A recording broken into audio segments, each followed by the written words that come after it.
언제나 필승! 네, 반갑습니다. 필승입니다. 반갑습니다. 자, 이번에 분석해드릴 기업은 오랜만이죠. 테슬라에 대해서 분석을 좀 해드리고자 합니다.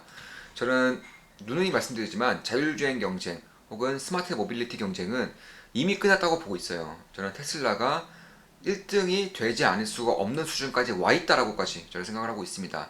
물론 뭐 중국이라던가 이런 폐쇄적인 국가에서는 자 기업들이 어느 정도의 힘을 쓸 수 있는 상황이 저는 올 것이라고는 보고 있어요. 다만 그 외의 국가들, 뭐 미국은 물론이고요.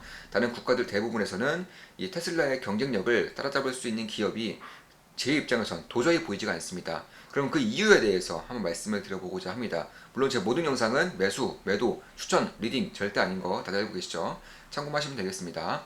예, 참고로 저는 다음 차기 주도주, 다음 지금의 주도주는 누가 보나도 메타버스죠. 올해 하반기의 주도주는 메타버스였습니다. 근데 저는 차기 주도주로서 자율주행도 상당히 가능성이 있다고 개인적으로 보고 있어요. 공개적으로 말씀드렸고 우리 텔레그램 방에서는 꾸준히 좀 강조드리고 있는 그런 업종 중에 하나입니다. 특히 내년 1월 초에 이제 CES 2022년 CES가 2년 만에 오프라인과 온라인으로 열려요. 이제 올해 같은 경우에는 온라인으로만 했었죠. 코로나로 인해서. 그래서 2년 만에 열리는 CES인 만큼 아마 주목도가 조금 더 클 수 있다고 저는 보고 있습니다. 근데 거기서 그러면 지금까지와 마찬가지로 뭐 OLED, 뭐 가전 이쪽에 주목이 되겠느냐? 제가 생각했을 때는 의외로 뭐 가상현실일 수도 있고 AR, VR 기기일 수도 있지만 저는 자율주행 쪽도 상당히 큰 그런 기대감을 받을 수 있을 것이라고 보고 있습니다. 일단 자율주행 인프라 투자가 본격적으로 시행되는 그런 원년이 바로 내년이기도 하고요.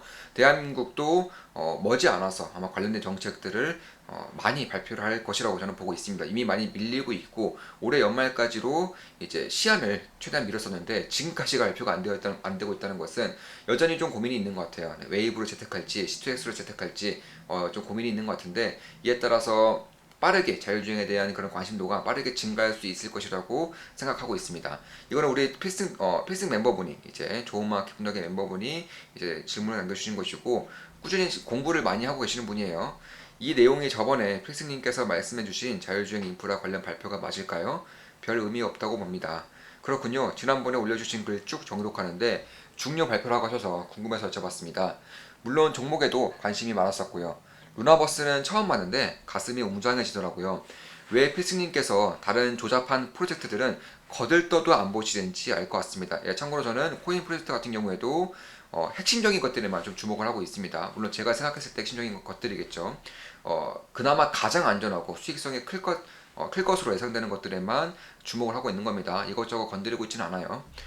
자, 레디 플레이 원에 가장 가까운데요. 이 정도면 갑자기 확 와닿습니다. 솔직히 솔리스는 딱 보고 그냥 기존 게임 월드네 이런 느낌인데요. 혹시 어떤 문제인지 감이 오시나요? 디스코드에 해결하시면 될 것 같습니다. 디스코드로 돌아가서 베리파이를 다시 시도해보라는 말씀이시죠? 이메일 체크입니다. 영상에 나와 있을 것입니다. 신청자가 너무 몰릴 경우 그럴 수 있습니다. 네, 사부님 영상에서 언급하셨죠. 그래서 해봤는데 안 되더라고요. 하루에 한 번씩 해봐야겠네요. 네, 사부님 좋은 프로젝트 소개해 주셔서 감사합니다. 퇴근 후에 집에 와서 하려니 너무 할 게 많네요. 네, 아마 처음 하실 때에는 꽤나 할 게 많은 것처럼 느낄 수 있습니다. 다만 익숙해지시고 하다 보면은 아마 프로젝트 하나 에어드랍에 참여하는데 한 5분도 채 안 걸리는 경우가 많아요. 뭐 저 같은 경우에는 뭐 2분 정도 내에 하는 것들이 꽤나 많아진 상황입니다. 자, 12월 21일 날 이제 좋은마켓 분석의 멤버분이 이제 말씀해 주신 거죠. 안녕하세요, 필승님. 오늘 라이브 방송 잘 들었습니다. 필승님 정보력은 정말 어마어마하신 것 같습니다. 항상 감사합니다. 오늘도 많은 것을 배워갑니다. 건강하십시오. 필승. 예, 아마 21일에 제가 라이브를 올려드리진 않았고 아마 제가 전에 올려드린 것을 이제 그날 확인하신 것 같습니다. 확 강동이군요. 이렇게 남겨주셨고 당첨 꼭 되었으면 좋겠어요. 좋은 정보 주셔서 감사합니다. 필승. 여행 가는 길에 자율주행 차 안에서 P2E 게임 하면서 돈도 벌고 진짜 모두 꿈 같은 일이네요. 예, 올 걸로 봅니다. 저도 확 와닿습니다. 더불어 루나 토큰 그렇게 강조하신 이유가 테더 말고도 더 있었네요. 예, 참고로 루나 토큰 같은 경우에는 제가 텔레그램방이라던가 혹은 라이브 때 꾸준히 좀 말씀을 드렸던 그런 코인입니다. 토큰이 아니라 코인이죠. 테라 코인, 뭐 루나 코인 이렇게 불리고 있죠. 자, 그럼 바로 이제 테슬라에 대해서 말씀을 드려보겠습니다. 일단 가장 먼저 우리가 주목해야 될 점은 제가 꾸준히 말씀드리고 있지만 자율주행에서 가장 중요한 것은 누가 뭐래도 데이터의 양이에요, 양. 데이터의 질과 양이 가장 중요합니다. 그런데 이 양으로 따져도 그 질로 따져도 테슬라를 이길 수 있는 넘볼 수 있는 기업이 도저히 보이지가 않아요. 일단 테슬라가 모으고 있는 지금 가지고 있는 데이터 양이 약 50억 마일입니다. 50억 마일. 그런데 2등 업체, 2등 업체 니오의 데이터 양이 1억밖에 안 돼요. 1억 마일 정도밖에 안 됩니다. 그러니까 1등과 2등의 차이가 50배라는 거예요. 50배. 참고로 테슬라와 그리고 가장 이제 좀 기준점에서 맞닿아 있던 그런 웨이모의 비상장 주가는 지난 5년간 85% 하락했습니다. 약 85% 하락했어요. 테슬라는 그동안 10배 이상 올랐죠. 그런 것을 봤을 때에도 이미 조금씩이 아니라 이제는 좀 티가 나게 좀 자율주행 쪽에서는 테슬라 쪽으로 이제 기울고 있다. 이렇게 보고 있습니다. 물론 중국 같은 폐쇄적인 국가의 경우, 특히 중국에서는 중국에서도 자율주행이 상당히 강해요.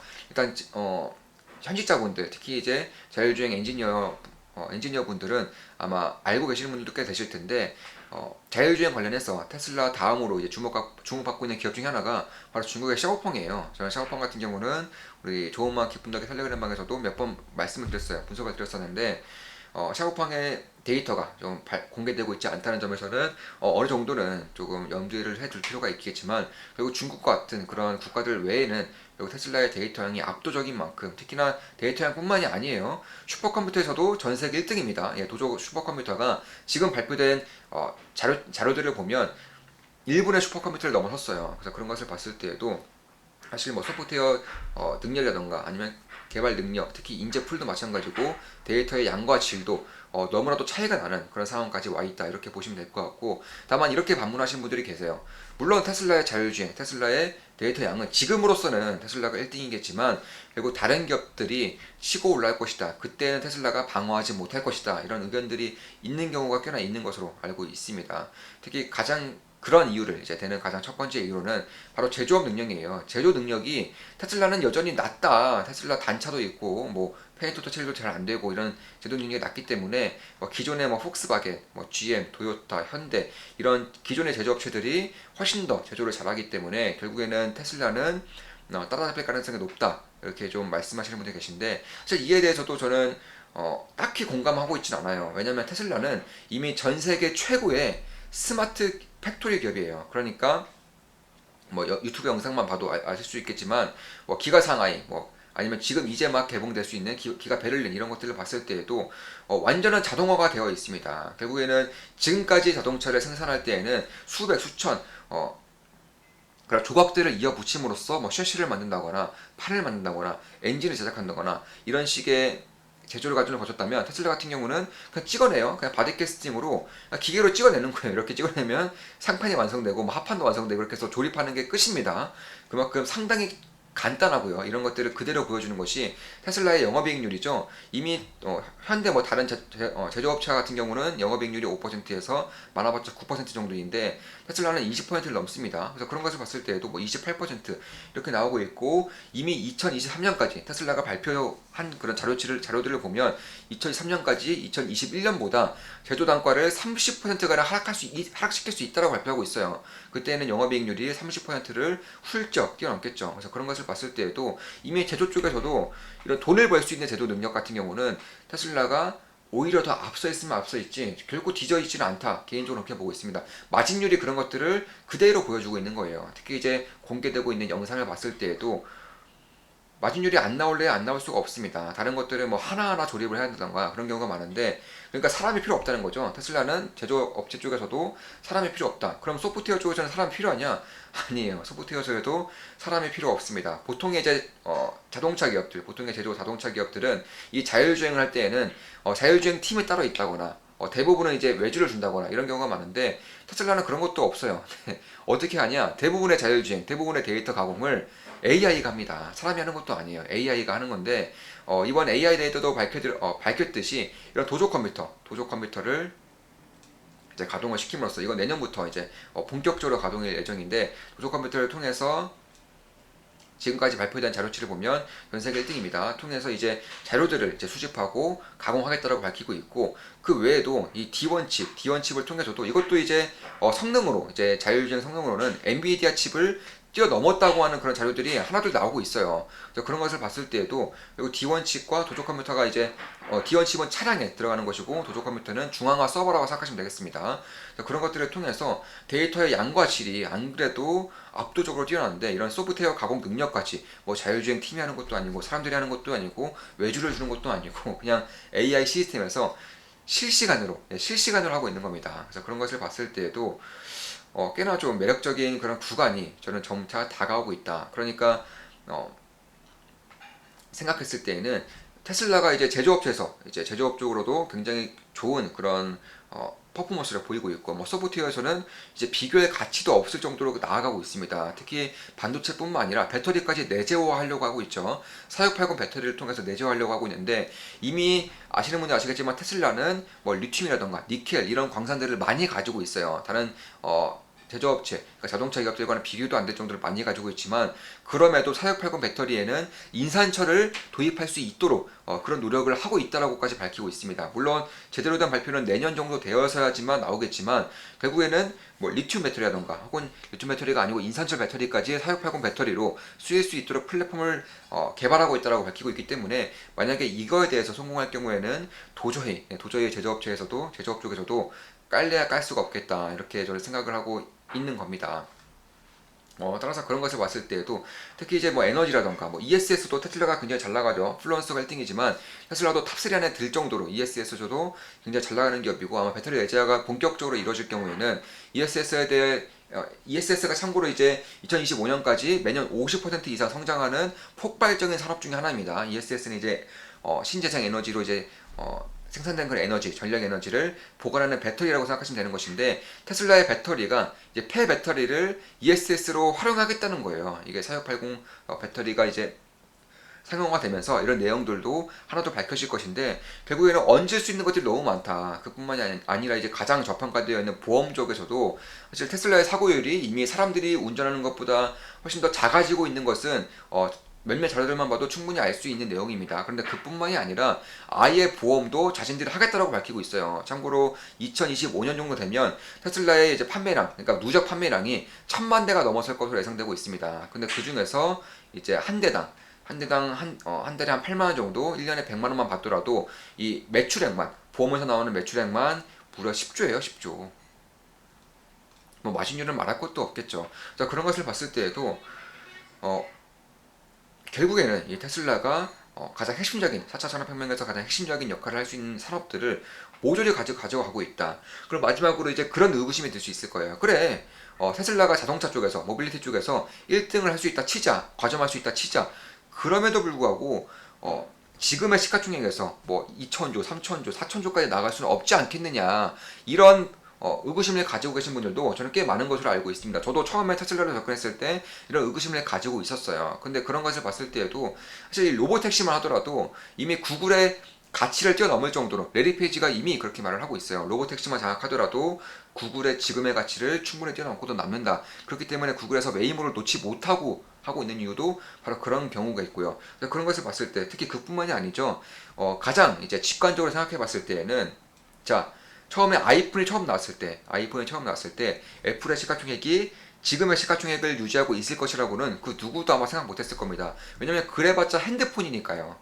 아이폰은 그래봤자 핸드폰이니까 그 당시 핸드폰의 기업들의 주가를 다 합쳐도 100조 원을 안 넘었으니까요. 그러니까 애플의 시가총액이 현재 2천조 원을 넘을 것이라고는 그 누구도 생각 못한 거예요. 그런데 지금 봤을 때는 이 아이폰은 핸드폰과는 다른 영역인 거죠. 핸드폰뿐만 아니라 핸드폰은 하드웨어적인 그런 역할만 했다면 아이폰은 소프트웨어적인 역할, 어플리케이션적인 역할, 우리 인간들의 삶의 데이터를 모두 다 담음으로써 이 아이폰의 가치가, 애플의 가치가 형성된 것인데, 그러니까 10년 전, 한 15년 전까지만 하더라도 이 핸드폰 제조업체들의 시가총액을 모두 다 합한 것의 20배 이상을 현재 애플의 시가총액이 가지고 있다는 거예요. 100조 원이 안 됐으니까 그런 거겠, 안 됐으니까요. 그러니까 휴대폰의 제조업체의 시가총액을 다 합쳐도 100조 원이 안 됐었는데 지금의 애플의 시가총액이 한 개 기업만 2천조 원이 넘기 때문에 20배 이상이 뛴 거죠. 마찬가지라고 저는 보고 있어요. 하드웨어적인 자동차뿐만 아니라 소프트웨어적인 자동차, 모빌리티적인 자동차, 특히 자동차뿐만 아니라 나아갈 수 있는 것들, 뭐 UAM이라던가 로봇이라던가 휴머노이라던가 이런 것들도 충분히 나갈 수 있는 기판이 마련되고 있고요.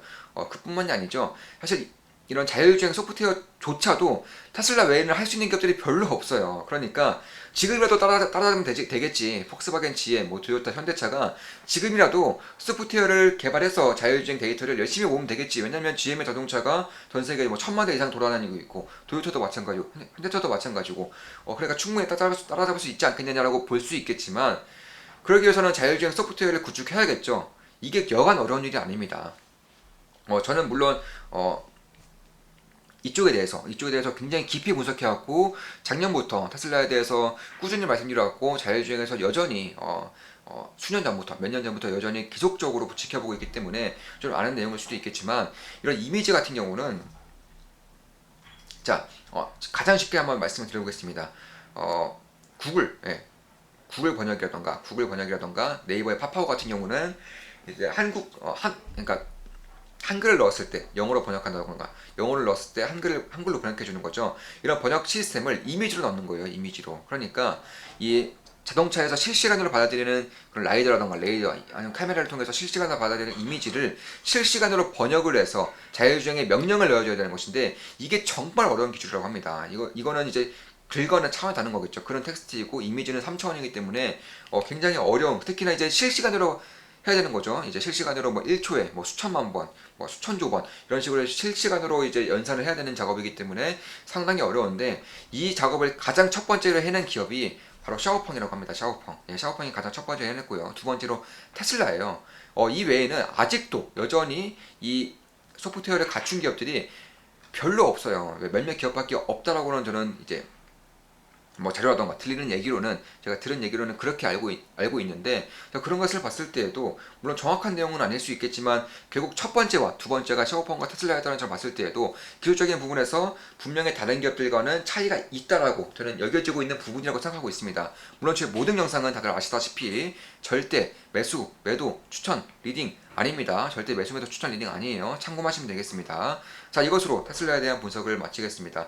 지금까지 테슬라의 자율주행이라던가 뭐 제조업 능력, 스마트 팩토리 능력, 뭐 배터리 내재화, 반도체 내재화, 슈퍼컴퓨터까지 설명드렸고 데이터에 대해서도 설명을 드렸습니다. 앞으로도 좋은 분석, 좋은 기업 분석으로 찾아뵙겠습니다. 필승이었습니다. 필승!